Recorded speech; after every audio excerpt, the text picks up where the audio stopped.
Welcome. I'm Akira, right, and today we'll be covering Star Trek Online with the Tier 3 starships, which is basically covering level 20 to level 30 on when you're playing Star Trek Online. And this guide is written for beginning of 2022, so, and the quick thing is, yes, the quick question is, haven't I done this before? And yes, I have. And well, whilst I've,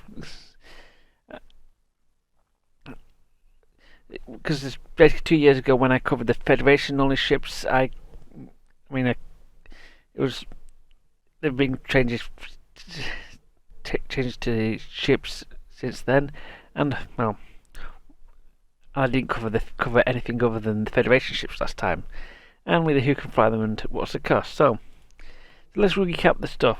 So what I call the categories.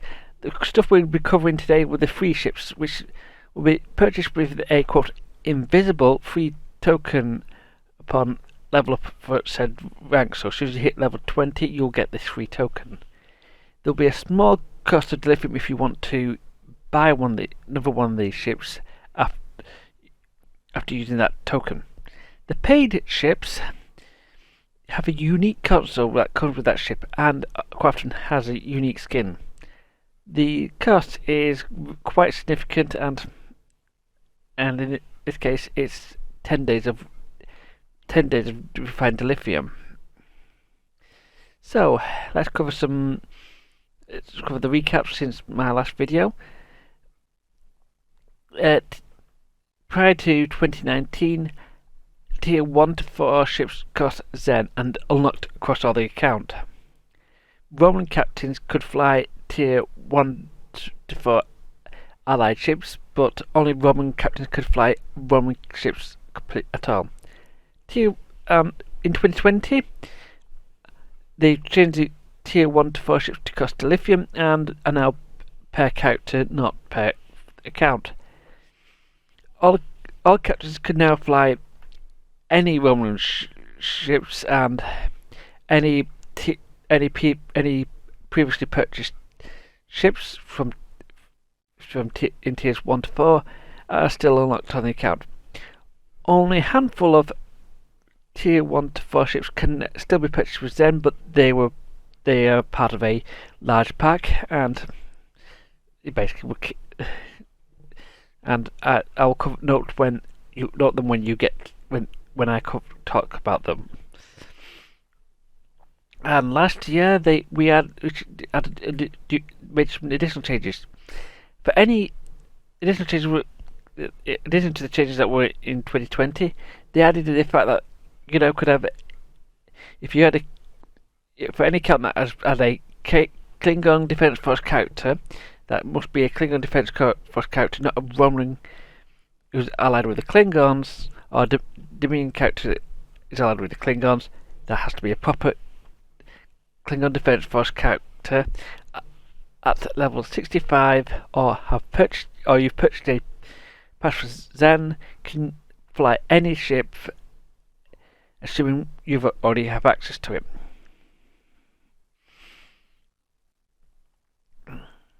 Now, let me cover quickly about the free ship tokens. Now, reaching level up of levels 10, 20, 30 and 40, you get a mission to visit your space dock area on your faction's home zone. This mission will give you a hidden token to buy one of your small selection of faction ships. This token can be used to obtain one that tier's free ships, which I'll be covering today. Roman captains used to get the tier 2 ship token as part of the story after getting to level 10. This was changed relatively recently, and I haven't got an actual date because I actually don't know when it actually happened. So why am I actually covering the free ships? The main reason is the numbers. Tier 2 had 15 ships in total, and it took me half an hour to cover them all. Tier 3 has more ships, 21 of them, And most of these new ships are in the paid category and have unique effects. As with almost all paid ships, very few items are found on other paid ships. Also, the videos, I've decided to write them for newer players and likely to find for the 75,000 dilithium cost on their first playthrough, and it works out to be about 10 days at the dilithium refining cap, which is quite often. I mean, most players can get the in less than 10, get to the end game in less than 10 days. So why? So that's the reason why I'm skipping it as well. But let's move on to the actual ships. So we're going to be covering the Federation ships. The Cheyenne heavy cruiser, which is loosely based on the Stargazer, which are the Constitution class, which the Stargazer is. This Stargazer is, you might have seen the Stargazer it's loosely based on the ship that you might all see in Picard's Ready Room most of the time, which was his ship in the original, before the Enterprise D. It's, as this is the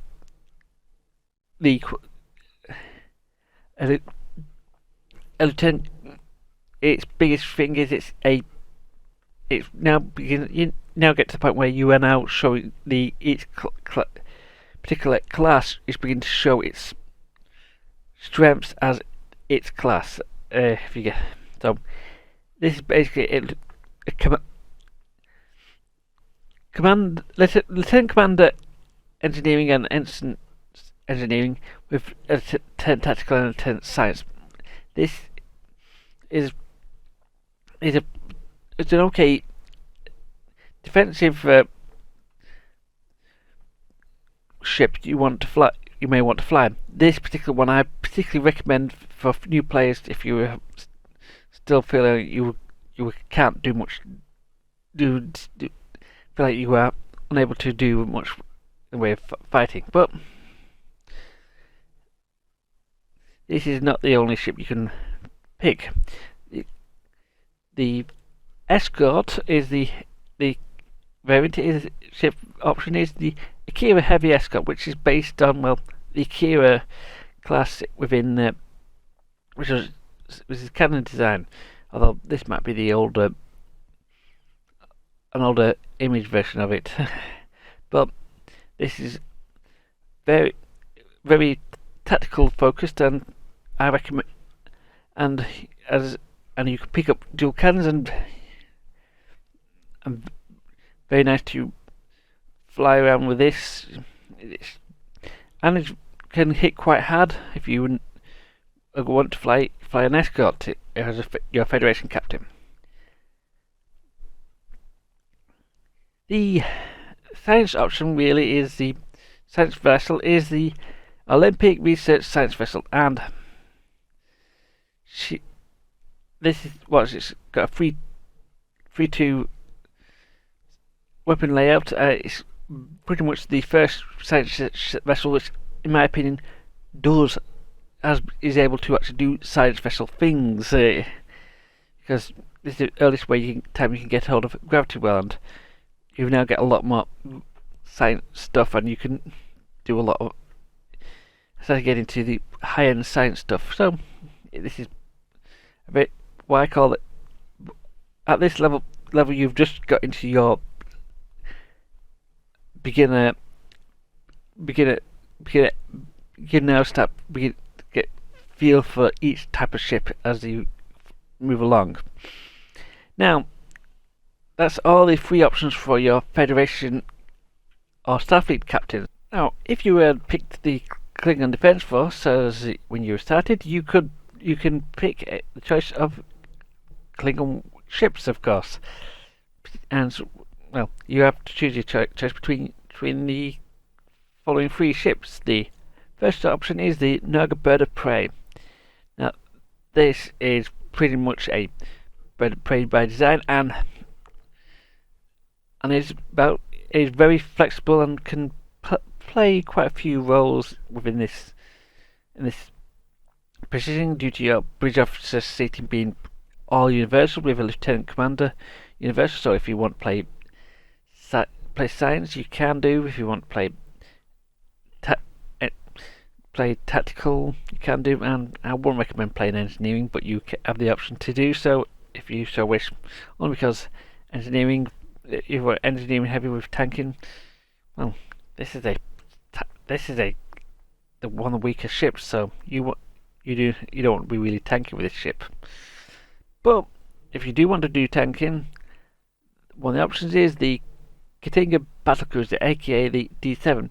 Now, the reason why I marked this called the D7 is because one of the skins is the D7, and as you can see, it follows the D7 shape quite closely, and is pretty much a battlecruiser. So it's a pretty offensive tank for the level, and is very much a battle cruiser in style. With its lieutenant commander engineering, it's more about about taking damage and dealing it out as well.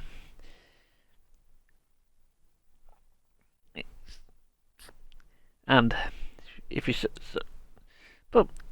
want to be a bit more powerful, do a bit more damage, well, I could always recommend the Cog Raptor. Now, this is a very much offensive build, can be offensive build, and has 3 tactical consoles, which is pretty unique along the three ships that you can get for the Klingon Defense Force, which have only got 2 tactical consoles. This can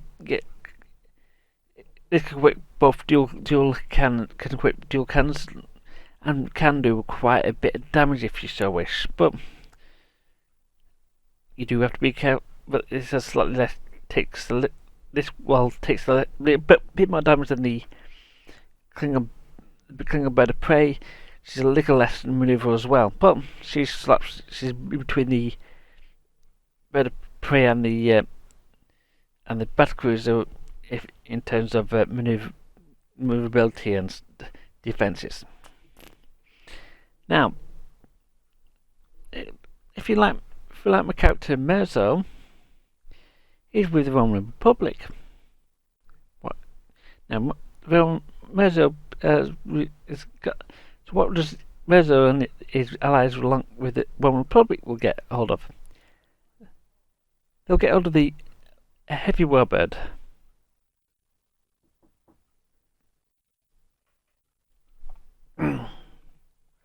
Well, the Mogai heavy warbird is pretty much somewhat closer to the similar to the Raptor in the previous in the Klingons, but there's a lot more science towards it. It's pretty much does a lot of damage, and and if you compared to the previous 2 ships, she's a bit heavy, heavy to drive compared to the previous 2 ships, but she's very good. She's a very good damaging ship, and I've flown her quite a lot of the time when I've been leveling up Roman characters. But technically, I don't. What Merzo is flying the Mogai's C-Star variant or paid variant. Yeah, I actually still recommend you flying this ship if you can, because this is the only option for your Romulan characters. Sorry about that. So, we've got something else. We've got some costly ships to consider. Well, given that players are going to be spending about 10 levels in one of these ships, the cost of 75,000 delivery per ship is not really enough time or effort to earn the ship before you get offered the ships that outclass the ones you're trying to get. However, the consoles are quite often be used in their later ships, so I've picked a few ships that have the consoles that still worth using today. And here's a few things I'm going to consider using. Now, first of all, the Perseus Temple Escort with the M6 computer. The M6 computer is considered by many to be the quote budget domino, which is a event or Phoenix box only console. So it's even considered as not just a budget version. It's actually quite often used alongside the domino. And domino and the M6 computer end up being pretty much one of the best options in some builds. So, and I should also point out, this is actually part of the Temple Agent pack for the 15,000 Zen, which is pretty expensive, but it's you do get a lot of other goodies with that pack. Next two ships are some ones that I've decided to include more for my ones I particularly think you may consider, but the Thunderchild Heavy Escort refit part and its point defense system.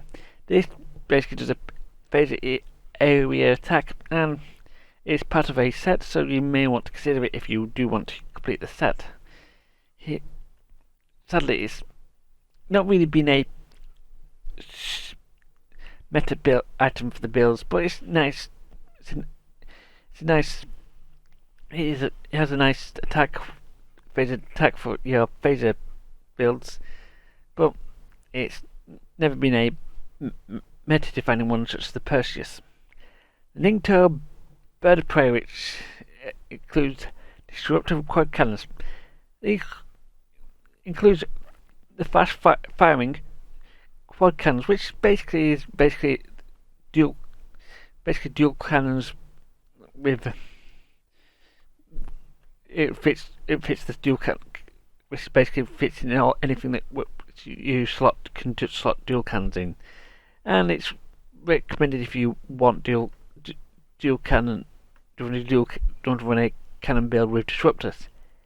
It is however it isn't not part of a set, so it's quite uncommon to see these around. Now, I also got to point out that sometimes you hear talkings about consoles that may have been better in the past, and the plasmomic leech from the Vandal Destroyer. Now, this still does a passive power drain when using energy weapons.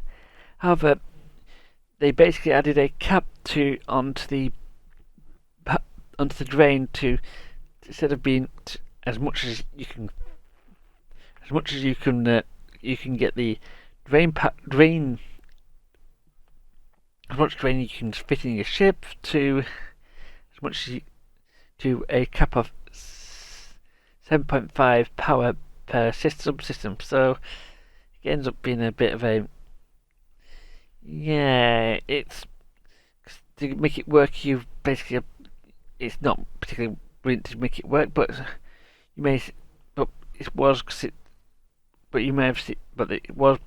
used to be one of the best consoles in the game.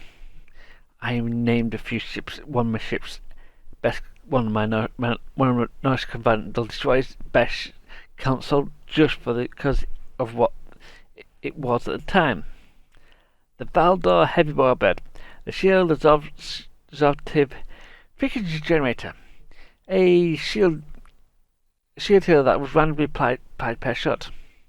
It is also part of the Valdor Heavy Warbird sets, which is basically covers the Tier 5 and the Tier 6 variants of the Mogai-shaped ships, and you may, whilst I do recommend the T6 Baldor, which is includes but that's for the train, not for the console. And this console is basically limited back to Warbird, which have been not been particularly brilliantly covered in the last couple of years, so they've been slowly been outclassed by Nugget, and ships themselves have been not been considered for some time. However, Tier 3 is something unique, because I'm going to have to add this onto the end, that you can pick up not one but 2 mission rewards of a Tier 3 ship from a storyline mission. It is from the mission Temple Ambassador. Now, if you could, and this is actually doing the exact same tile I showed on the end of that video. The only problem is that it's, as far as I can tell, the ambassador's locked to the Federation, and the Camarang is locked to the KDF. But yeah, they're basically decent cruisers if you so wish, and I do actually would have recommended them if it wasn't for the fact that the Camarang and the ambassadors are locked now into a mission in the middle of the temporal war arc, which is way later than it was before, because originally you got Temple Ambassador roughly about level 20, just before the trip to the Nimbus 3, which is roughly where my Merzo is at the moment. So this has been Mike Sharkwriter, and I've just covered all the Tier 3 ships that you can pick up and fly today in Star Trek Online. Still half an hour.